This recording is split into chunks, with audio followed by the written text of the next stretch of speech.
तो दोस्तों अब लोग सुन रही हैं स्टोरी फर्म का आज का नया स्टोरी। अब पहली बार इस चैनल पर आए हैं अभी सब्सक्राइब करके बेल बटन को ऑन कर दीजिए। तो शुरू करते हैं आज का कहानी। यह घटना हम लोगों ने कलेक्ट किया है और ये एक सच्ची घटना है। घटना मेरी एक दोस्त ओइशी के साथ हुई थी। बचपन से ही हम लोग स्कूल में साथ पढ़ते थे और अभी हम लोग यूनिवर्सिटी में एक साथ ही हैं। इवन अभी भी हम लोग एक ही फ्लैट में ही रहते हैं। घटना के बारे में कहूँ तो मेरी उस दोस्त की पूरी जिंदगी ही बदल गई इस घटना के बाद। बात तब की है जब हम लोग क्लास 9 में थे। स्कूल से लौटते वक्त कुछ दिन से ओइशी गौर कर रही थी, जब भी वो स्कूल से घर के लिए निकलती एक काला बुर्का पहने हुए औरत उसके पीछा करती रहती थी।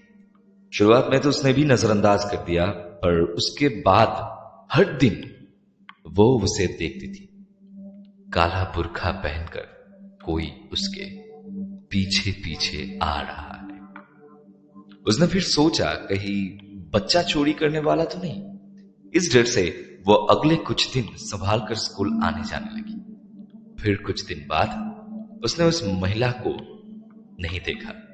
जो ही हो, एक दिन फिर वो स्कूल से लौटकर खाना पीना खाने के बाद बेड पर लेट के रेस्ट कर रही थी कि नींद में उसने एक सपना देखा। सपने में उसने देखा कि उसकी मौसी विदेश से उसके लिए एक गिफ्ट लाई है और वो खुद अपने हाथों से उसे वो गिफ्ट दे रही थी। वो बहुत ही खुश होकर उस गिफ्ट को ले ही रही थी, तभी उसने वहां पर सपने में उस महिला को देख दिया, वही बुर्खा वाली महिला को। इस घटना के बाद वो जब भी स्कूल आती जाती तब वो महिला उसके पीछे पीछे जाती थी, और जब वो अपने घर लौट कर आती थी तब भी वो बुर्खा पहने वाली महिला घर में दिखती थी। जब वो अपने घर वालों को इस सारी घटना बताई तब घर वालों ने बहुत ही मजाक किया और हंसी में उड़ा देते हुए कहा कि ये उसके मन का भ्रम है। इसी बीच एक दिन वो अपने रूम में बैठकर कहानी की किताब पढ़ रही थी, तभी उसे लगा कि दरवाजे के पास कोई छुपकर उसे देख रहा है, और उसके गर्दन घुमाते ही जैसे लगा कि कोई दरवाजे के पास से चला गया। थोड़ा डर लगा उसे, पर उसने सोचा कि शायद आरव होगा। आरव उसका छोटा भाई है। लेकिन तभी वो सुनती है कि आरव नीचे खेल रहा है, तब वो बहुत डर जाती है। फिर उसके अगले दिन ही वो एक सपना देखती है। वो देखती है कि वो बुर्खा पहने वाली महिला उसके सामने आती है और कहती है, मैं रहना चाहती हूँ, मैं तुम्हारे साथ रहना चाहती हूँ। वो उस महिला का चेहरा नहीं देख पा रही थी।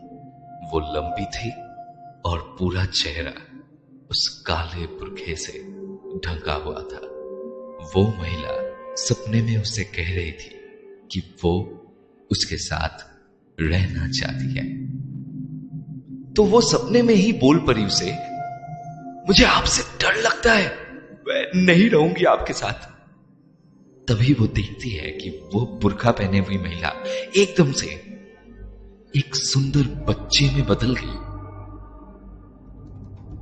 वो जब हमें ये कह रही थी तब वो कहती है कि वैसा सुंदर बच्चा उसने कभी नहीं देखा था। तो वो सपने में ही उस बच्चे को गोद में उठा लेती है और वो बच्चा उसे कहता है, मैं तुम्हारे साथ रहना चाहती हूँ। और पता नहीं उसे क्या हो गया, वो सपने में ही उसे बोल पड़ी, हाँ हाँ बिल्कुल, तुम मेरे साथ ही रहोगे। ये कहकर उस बच्चे प्यार से दौड़ना शुरू कर देती है। फिर वो नींद से जागने के बाद अपने आसपास उस बच्चे को खोजने लगती है और उस बच्चे की याद आने लगती है। इसके बाद से ही उसके साथ वही घटनाएं घटना शुरू हो जाती है।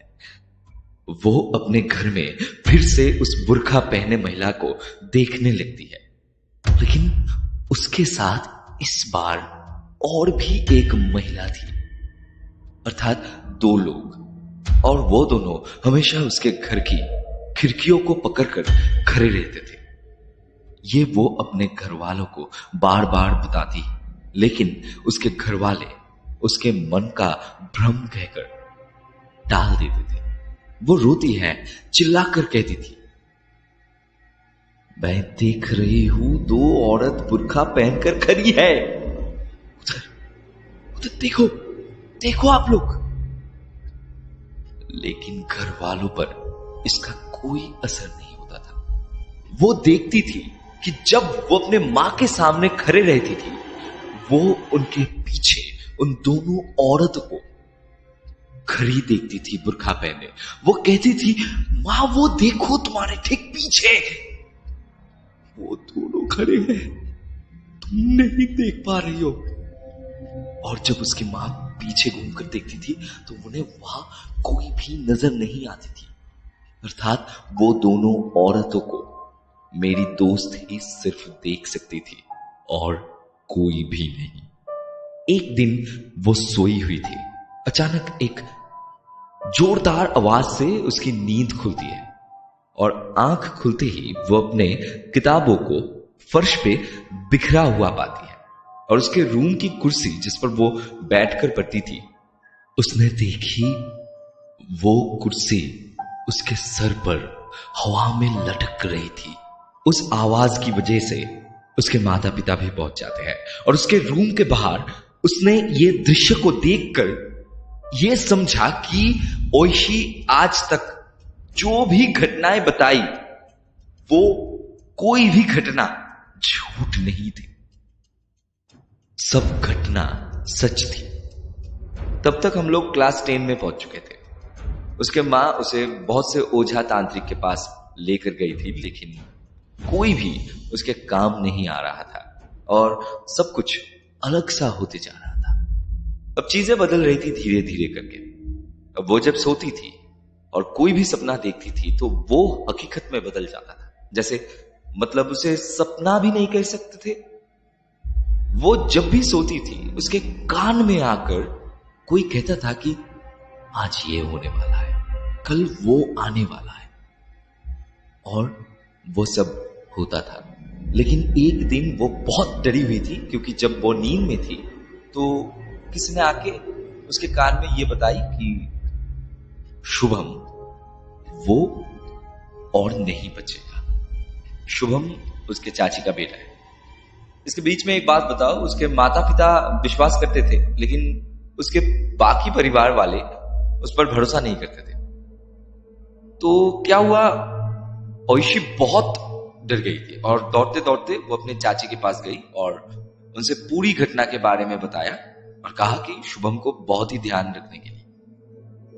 इस बार भी उसकी चाची ने और बाकियों ने उसके बातों पर भरोसा नहीं किया और सोचा कि वो बहुत प्यार करती है शुभम से, इसलिए शायद उसके लिए चिंता कर रही है। लेकिन उसके बोलने के ठीक 1 सप्ताह के अंदर शुभम की मौत हो जाती है और उसकी मौत पानी में डूबकर होती है। इस घटना के ठीक 1 महीने बाद उसे फिर कहती है कान में उसकी मासी, जो कि 9 महीने की प्रेग्नेंट है, उनका बच्चा जन्म के ठीक बाद ही मर जाएगा। अब यह सपना है कि भविष्यवाणी है, यह तो नहीं पता। लेकिन जब यह सपना आया, ओइशी ने सपने में देखा वो छाया मूर्ति, मतलब वो बुर्का पहनी वाली औरत, जो ओइशी के एकदम कान में आके कहती है कि वो बच्चा मर जाएगा। ओइशी ने बहुत ही चिल्लाते हुए, बहुत ही रोते हुए ये कही कि ऐसा मत करो प्लीज, ऐसा मत करो। लेकिन जवाब में उस महिला ने कुछ नहीं कहती, बस उसके कान के सामने आकर कहती है वो बच्चा मर जाएगा। और ठीक 2 हफ्ते बाद उसकी मौसी को एक बहुत ही सुंदर सा बच्चा होता है। कोई भी प्रॉब्लम नहीं था बच्चे में। फिर अचानक ही उस बच्चे की मौत हो जाती है। बच्चे के मरने के बाद सभी घर वालों ने यह विश्वास किया और सभी को एक डर सा लगने लगा था। अब तो उसके माँ ने बहुत से तांत्रिक और मौलवियों को दिखाया, लेकिन कोई भी कुछ नहीं कर पाया। उसके बाद मेरे छोटे मामा ने एक तांत्रिक के बारे में बताया आंटी को, और आंटी तांत्रिक के पास उसको लेके गया। वो तांत्रिक बहुत ही पावरफुल थे एक्चुअली।